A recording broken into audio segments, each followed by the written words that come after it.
तो आदाब, नमस्कार, गुड इवनिंग, सत श्री अकाल। एक बार फिर आप तमाम लोगों का स्वागत है क्राइम तक की कहानी के इस एपिसोड में। उम्मीद है पूरी फैमिली अच्छी होगी, अपना ख्याल रख रही होगी। सबसे पहले पूरी क्राइम तक फैमिली मेंबर को हैप्पी वैलेंटाइन डे। आप सब हमेशा अच्छे रहें, प्यार मोहब्बत से मिलजुल कर रहें और पूरी दुनिया में यूँ ही प्यार मोहब्बत का माहौल रहे, यही दुआ है। तो आज विनोद शिकारपुरी ने वैलेंटाइन डे के मौके पर फ्रेम भी अलग बनाया है।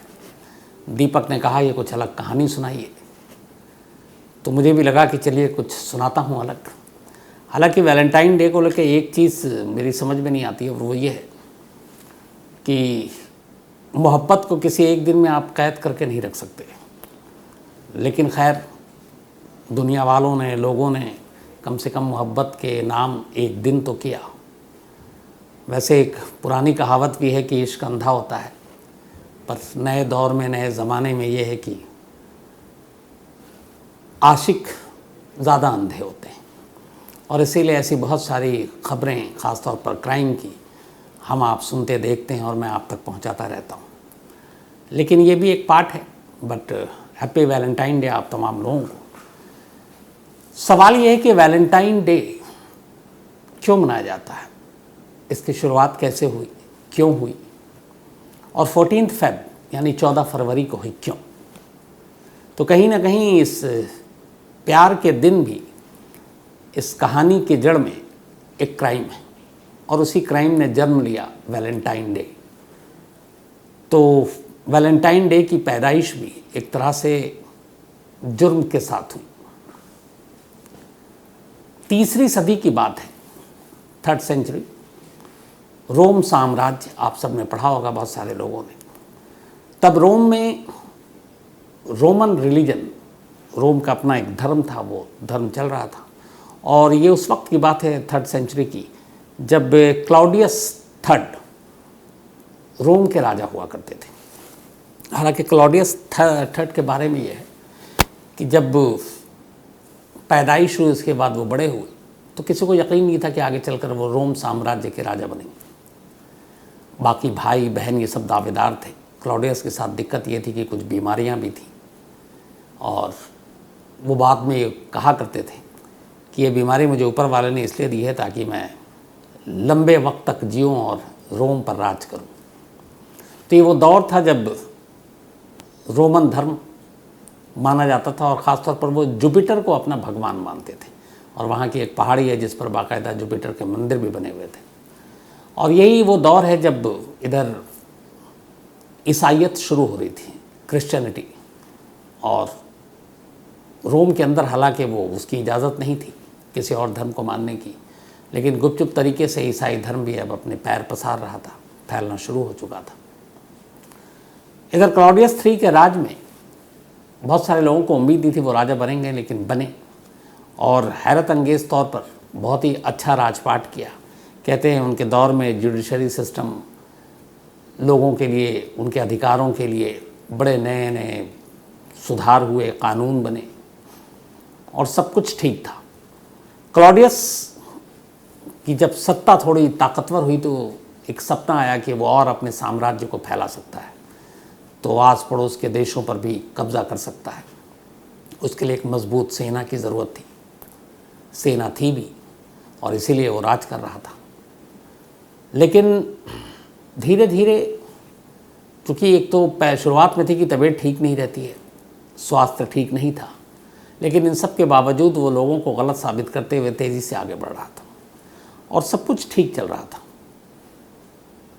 क्लाउडियस का राज भी ठीक चल रहा था। लेकिन अब उसके अंदर जब ये एक भावना आई कि उसे बहुत ही एक ताकतवर रोम के साम्राज्य को फैलाना है, पसारना है, हर तरफ हुकूमत करनी, और इंसान की यही भूख होती है, या तो फिर दौलत, या फिर ताकत, या फिर शोहरत, और यही सब चीज़ें कई बार इंसान को अंधा बना देती हैं। तो ये सारी चीज़ें चल रही थी क्लाउडियस के दिमाग में। अब इसके बाद एक दौर ऐसा आया कि जब क्लाउडियस को लगा कि वो और अपने साम्राज्य के पांव फैला सकता है, पसार सकता है, लेकिन ना मालूम ऐसा क्यों नहीं हो पा रहा है, तो क्या करे। उसी दौरान में उसने ये महसूस किया कि जो उसकी सेना है, उसके जो जवान अफसर हैं, उनका ध्यान जंग और जंग के मैदान की तरफ कम है, बल्कि उनका ध्यान अपने परिवार, अपने बीवी बच्चे, अपनी गर्लफ्रेंड, उनकी तरफ ज़्यादा है। तो उसे लगा कि अगर अपने सैनिकों का ध्यान, उसे लगता था कि जो इनकी भावनाएं, इनके जज्बात हैं परिवार को लेकर, अपनी गर्लफ्रेंड को लेकर, वो उन्हें कमज़ोर बना रही हैं। और ये चीज़ कई बार उठी है कि रिश्ते नाते, ये सारी चीज़ें इंसान को कमज़ोर बना देती हैं। इसको लेकर बहुत सारे सवाल भी उठे। तो क्लॉडियस को भी कहीं ना कहीं ये दिमाग में आया कि उसके ये जो सेना है उसकी, अगर वो इन भावनाओं, इन जज्बातों, इन रिश्ते नातों से दूर हो जाए तो शायद वो ज़्यादा ताकतवर होंगे और वो ज़्यादा बड़ा साम्राज्य खड़ा कर सकते हैं उसके लिए। लेकिन अब वो क्या करे, कैसे ये करे? तभी उसने एक आदेश जारी किया और उसका फरमान ये था कि अब रोम साम्राज्य के अंदर कोई शादी नहीं करेगा, परिवार नहीं होंगे उसके, और प्यार करना गुनाह माना जाएगा, क्योंकि प्यार करेगा लड़का लड़की, फिर शादी भी होगी, फिर परिवार भी बढ़ेगा, बच्चे होंगे। तो उसे लगा ये वो सारी इंसानी कमज़ोरियां हैं जो एक ताकतवर देश को कमज़ोर कर देती हैं। तो क्लॉडियस III ने बाकी तमाम सुधार के काम किए, लेकिन एक उसका ये हुक्म, ये फरमान, ये लोगों को बड़ा अटपटा लगा कि ये क्या हुक्म है। एक परिवार क्यों नहीं पलना चाहिए, बड़ा होना चाहिए, लोग प्यार क्यों ना करें, लोग शादी क्यों ना करें, कोई लोग बच्चे पैदा क्यों ना करें। अब लेकिन रोम साम्राज्य सम्राट का हुक्म, और ख़िलाफ़ जाना मतलब जान गंवाना। तो अब वहाँ हड़कंप मच गया, लेकिन राजा का हुक्म था, लोगों को मानना था, अब वो मानने लगे। अब यहाँ तक की कहानी तो एक पार्ट है।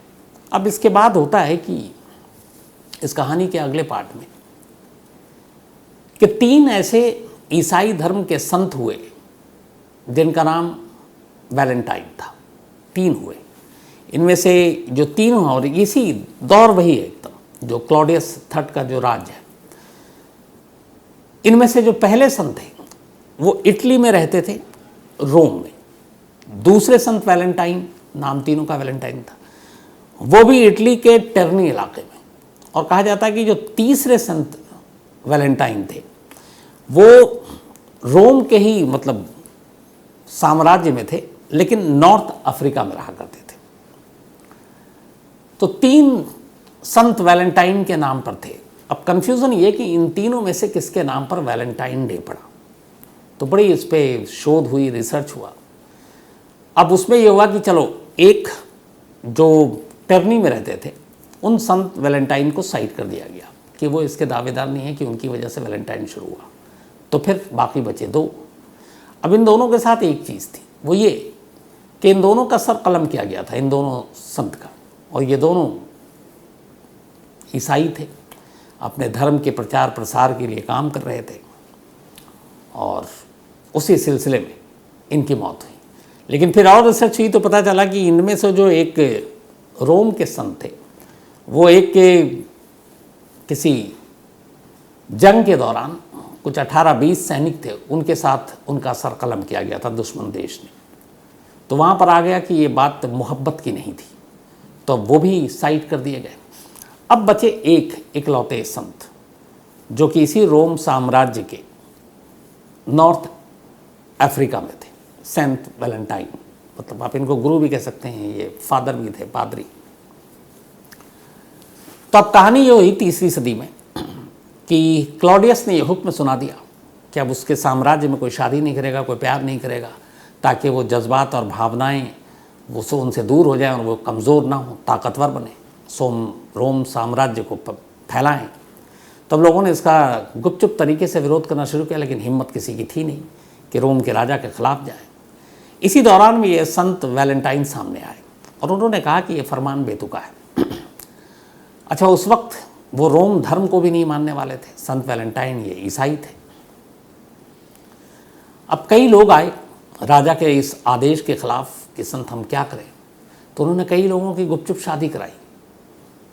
गुपचुप शादी कराने के बाद कुछ बातें इधर उधर मुखबिरों से पहुंची राजा तक। फिर उसके बाद उन्होंने खुल के राजा के इस फरमान का विरोध करना शुरू किया कि ये गलत है, ये गैर इंसानी है, लोगों को प्यार करने से, शादी करने से, परिवार बढ़ाने से नहीं रोका जा सकता, ये कुदरत की मतलब दस्तूर के ख़िलाफ़ है। अब ये बात क्लॉडियस तक पहुंची। इसके बाद कहते हैं क्लॉडियस ने फिर संत वैलेंटाइन को अपने राज दरबार में बुलाया और कहा कि आप मेरे इस आदेश का विरोध क्यों कर रहे हैं। संत वैलेंटाइन ने समझाया कि ये एक इंसान की बुनियादी चीज़ है, प्यार करना, मोहब्बत करना, परिवार के साथ रहना, खुशियाँ बांटना, शादी करना, बच्चे पैदा करना, इसी से दुनिया आगे बढ़ती है और तुमने उसी पर रोक लगा दी, तो ये गलत है। दोनों में बातचीत हुई तो फिर राजा ने कहा कि अब एक काम करें, ये जो आप जिस धर्म से आप आ रहे हो, आप चूँकि संत हो ईसाई धर्म से, तो इसीलिए आपको ये गलतफहमी है, आप ये धर्म छोड़ो और आप रोम जो अपना धर्म है आप वो अपना लो। पलटकर संत वैलेंटाइन ने क्लॉडियस से कहा, राजा क्लॉडियस से, ये काम करें कि आप इस धर्म की वजह से आपने ऐसे ऐसे ये सारे फरमान जारी किए, आप अपना धर्म छोड़िए और आप ईसाई बन जाओ, हमारा धर्म आप स्वीकार कर लो। कहते हैं इस पर क्लॉडियस भड़क गए और इसके बाद हुक्म दिया कि संत वैलेंटाइन को गिरफ्तार कर लिया जाए। संत वैलेंटाइन को गिरफ्तार कर लिया गया, गिरफ्तार करके जेल भेज दिया गया। अब जेल भेजने के बाद उनके आगे का अंजाम क्या होगा, इसके ऊपर बातचीत शुरू हुई। इधर लोगों को पता चला।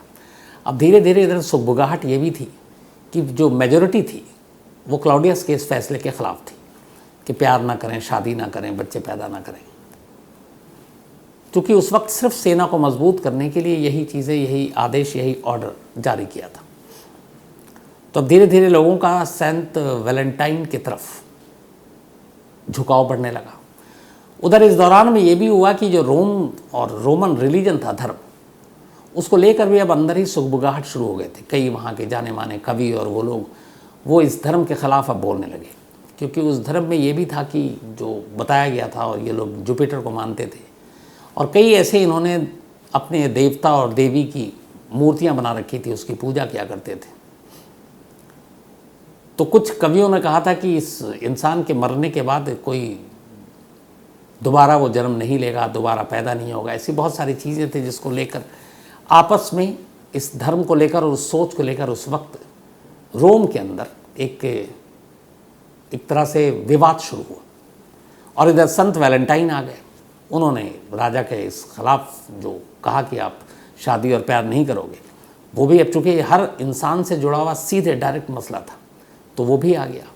क्लॉडियस को लगा कि ये लंबा मामला खींचेगा तो फिर लोगों की भावनाएं और भड़केंगी और हो सकता है विरोध भी हो जाए। क्लॉडियस ने संत वैलेंटाइन को मौत की सज़ा सुना दी और कहा कि उसका सर कलम कर दिया जाए।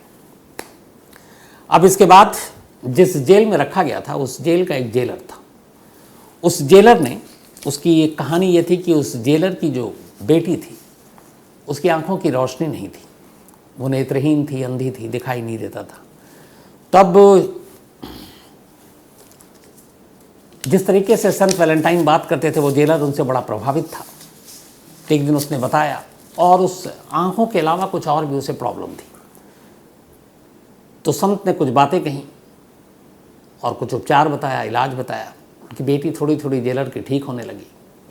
अब लगभग वो पूरी तरह से ठीक हो गई, सिर्फ उसकी आंखें रह गई थी, अभी वो देख नहीं पा रही थी। अब इत्तफाक से आगे ये सब कुछ होता, उससे पहले मौत की तारीख आ गई, और वो तारीख थी 269 AD, तीसरी सदी है ये, मतलब साल था 269 AD और तारीख थी 14 फ़रवरी, 14 फरवरी। क्लॉडियस के हुक्म पर 14 फरवरी की सुबह 269 AD में संत वैलेंटाइन को बुलाया गया और उनका सर कलम कर दिया गया। मौत की सज़ा थी, और उस वक्त वहाँ पर मौत की सज़ा सर काट कर दी जाती थी। मरने से पहले संत वैलेंटाइन ने एक लेटर लिखा, और ये लेटर उन्होंने उस जेलर की बेटी के ज़रिए आम लोगों के लिए भी लिखा था, लेकिन जो लिखा था मेन, वो जेलर की बेटी के लिए था। और लिखते लिखते उन्होंने ये लिखा था कि अब मेरी तो तब मुकद्दर में तय है कि मेरे साथ क्या होने जा रहा है। मैं चाहता हूँ कि मेरी मौत के बाद मेरी आँखों से तुम दुनिया देखो, इसलिए मैं तुम्हें नेत्रदान कर रहा हूँ। और मेरी आँखें, उन्होंने बाकायदा विल बताया कि इस जेलर की बेटी को लगाया जाए, उसका मैं नाम भूल रहा हूँ। और साथ में उन्होंने बाकी लोगों के लिए प्यार के मैसेज दिए, और आखिर में अपना नाम बाकी चीज़ें लिखने की बजाय उस लेटर का जो खात्मा था, जो ख़त्म किया, दी एंड, जहाँ पे वो सिर्फ 2 शब्द लिखे थे, योर्स वैलेंटाइन, तुम्हारा वैलेंटाइन। ये आखिरी ख़त था। और उनकी मौत के बाद कहते हैं कि जो आँखें थी दान करने के लिए, वो आँखें दान की गई। तो जो आखिरी लाइन थी योर्स वैलेंटाइन, उस ख़त की तारीख़ थी 14 फरवरी, जेलर की बेटी के नाम। और उसी आखिरी ख़त और आखिरी लाइन के बाद लोगों ने सेंट वैलेंटाइन के नाम पर वैलेंटाइन डे मनाना शुरू किया। यानी 3री सदी की ये कहानी थी और आज हम 21वीं सदी में हैं। तो लगभग करीब 2200 साल हो चुके हैं, 2100 साल। और तब ये हादसा हुआ और तब ये कहानी हुई और तब से अब तक वैलेंटाइन डे यूँ ही मनाया जा रहा है। अब इस वैलेंटाइंस डे को लेकर कई चीज़ें भी हैं, कई कुछ डेटाज में निकाल कर लाया था। ख़ास तौर पर कहते हैं कि इस दिन दुनिया में अलग अलग तरीके से लोग वैलेंटाइन डे मनाते हैं। हमारे यहाँ, मुझे जो जहाँ तक याद है, लगता है 2003, 4, 5 से पहले इतना नहीं था। जब टीवी सीरियल ने घर घर तक अपनी पहुँच बनाई, उसके बाद इन चीज़ों की जब मार्केटिंग शुरू हुई, तो फिर वैलेंटाइन डे हमारे यहाँ भी एक त्यौहार जैसा हो गया। और मुझे लगता है कि इस त्यौहार को त्यौहार बनाने में हमारे देश में जो सबसे बड़ा रोल प्ले किया था, आप में से बहुत सारे लोगों को याद होगा अभी, वो है आर्चीज़ गैलरी, जहाँ पे ख़ासतौर पर सबसे ज़्यादा कार्ड वैलेंटाइन डे पे बिकते थे। और मुझे याद है मैंने भी कार्ड ख़रीदे वहाँ से। तो उसके बाद ये धीरे धीरे पाँव पसारना शुरू हुआ। वैलेंटाइन डे के दिन दुनिया में कहते हैं अलग अलग लोग, कम से कम 4 से 5% लोग पूरी दुनिया की आबादी के, जो अपने पालतू पेट्स होते हैं, जानवर होते हैं, कुत्ते या बाकी, उनको गिफ्ट देते हैं वैलेंटाइंस डे के दिन। कहते हैं कि इस वैलेंटाइन डे के दिन पूरी दुनिया में लगभग 1 से 1.25 बिलियन वैलेंटाइन डे कार्ड ख़रीदा जाता है और लोगों को गिफ्ट किया जाता है। 1 से 1.25 billion Valentine day card. Finland एक देश है, यहाँ के लोग वैलेंटाइन डे को फ्रेंडशिप डे के तौर पर मनाते हैं, सिर्फ दोस्ती के तौर पर। और वहाँ अपने अपने दोस्तों को लोग वैलेंटाइन डे पर याद करते हैं। वैलेंटाइन डे की एक कहानी ये भी है कि यहाँ पे जो डॉक्टर हैं, जो ख़ास तौर पर आशिक, जिनका इश्क में दिल टूटा, मोहब्बत में नाकामी हुई, तो ऐसे इश्क के मरीज़ों को वैलेंटाइन डे के दिन वो दिल के आकार का चॉकलेट खिलाते थे, ताकि उन्हें अच्छा लगे और उनकी दर्द थोड़ी कम हो। कहते हैं कि इस दिन, वैलेंटाइन डे के दिन, पूरी दुनिया में लगभग 40 मिलियन हार्ट के शेप के चॉकलेट बिकते हैं। इसी दिन के बारे में एक और है कि अराउंड 75% मेल, पुरुष, और 25% फीमेल, महिलाएं, वो अपने अपने प्यार का इजहार करती हैं वैलेंटाइन डे के दिन। मतलब इस दिन बहुत सारे लोग होते हैं जो एक दूसरे को प्यार करते हैं, बोल नहीं पाते हैं, फिर इंतज़ार करते हैं कई बार वैलेंटाइन डे आए तो कार्ड के बहाने किसी और बहाने करें। तो इनमें 75% मेल है जो वैलेंटाइन डे का वेट करते हैं और 25% फीमेल है। अमेरिका में एक रिसर्च है कि 15% लोग, अमेरिका की आबादी के 15% लोग, 35 करोड़ की आबादी है अमेरिका की, अपने आप को ही फूल गिफ्ट करते हैं, खुद को। वैलेंटाइन डे चूँकि प्यार का एक तो जो माना जाता है, जैसे शिकारपुरी ने यहाँ गुलाब रखा हुआ है और पता नहीं है असली वाला रखा है किसने नहीं, तो वैलेंटाइन डे पे गुलाब देने का चलन इसलिए है कि गुलाब को हमेशा एक प्यार की निशानी के तौर पर देखा जाता है। इसीलिए एक और बड़ी अजीब सी चीज़ है कि जापान में वैलेंटाइन डे सिर्फ और सिर्फ मेल, यानी आदमी मनाते हैं, लड़के मनाते हैं। जापान में वैलेंटाइन डे लड़कियां नहीं मनाती। वहाँ पे ये एक तरह से त्यौहार, या आप जो भी कहें, वो पुरुषों के लिए, महिलाओं के लिए नहीं है। और एक और बड़ा एकदम इंटरेस्टिंग फिगर है, वो ये है कि लगभग पूरी दुनिया में करीब 3 से 5 लाख लोग, पूरी दुनिया में 3 से 5 लाख लोग शादी का प्रपोज़ल या शादी के लिए प्रपोज करते हैं और उस दिन शादी करते हैं वैलेंटाइन डे के दिन, पूरी दुनिया में। तो ये वैलेंटाइन डे के बारे में कुछ फिगर थे।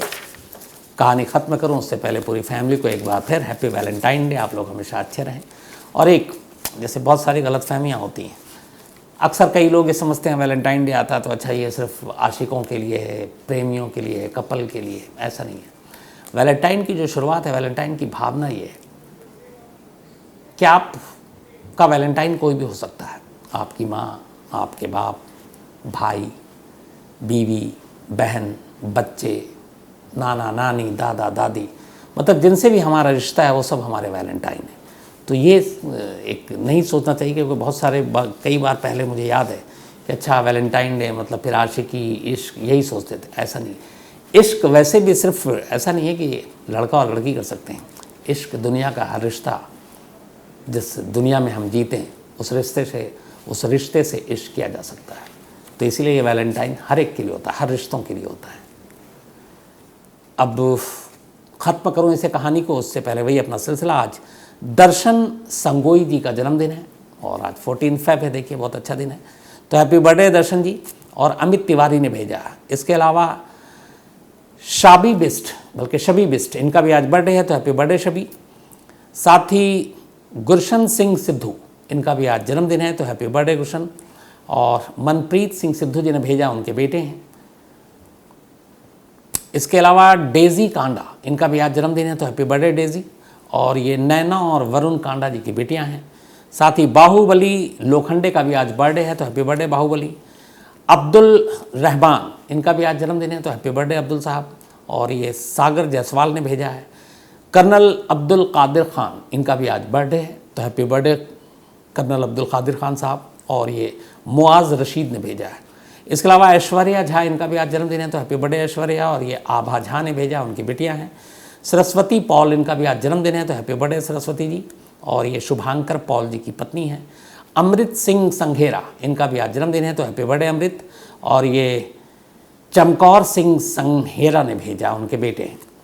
इसके अलावा आज आलिशा फातिमा और समीर रज़ा, इनकी एनिवर्सरी है, तो आप दोनों को बहुत बहुत मुबारकबाद।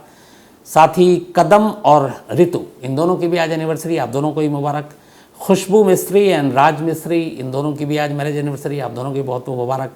और किरण और राकेश कुमार, इन दोनों की भी एनिवर्सरी है, और राकेश कुमार जी आर्मी में हैं। तो इन सभी ने 14 फ़रवरी यानी वैलेंटाइन डे के दिन शादी की है।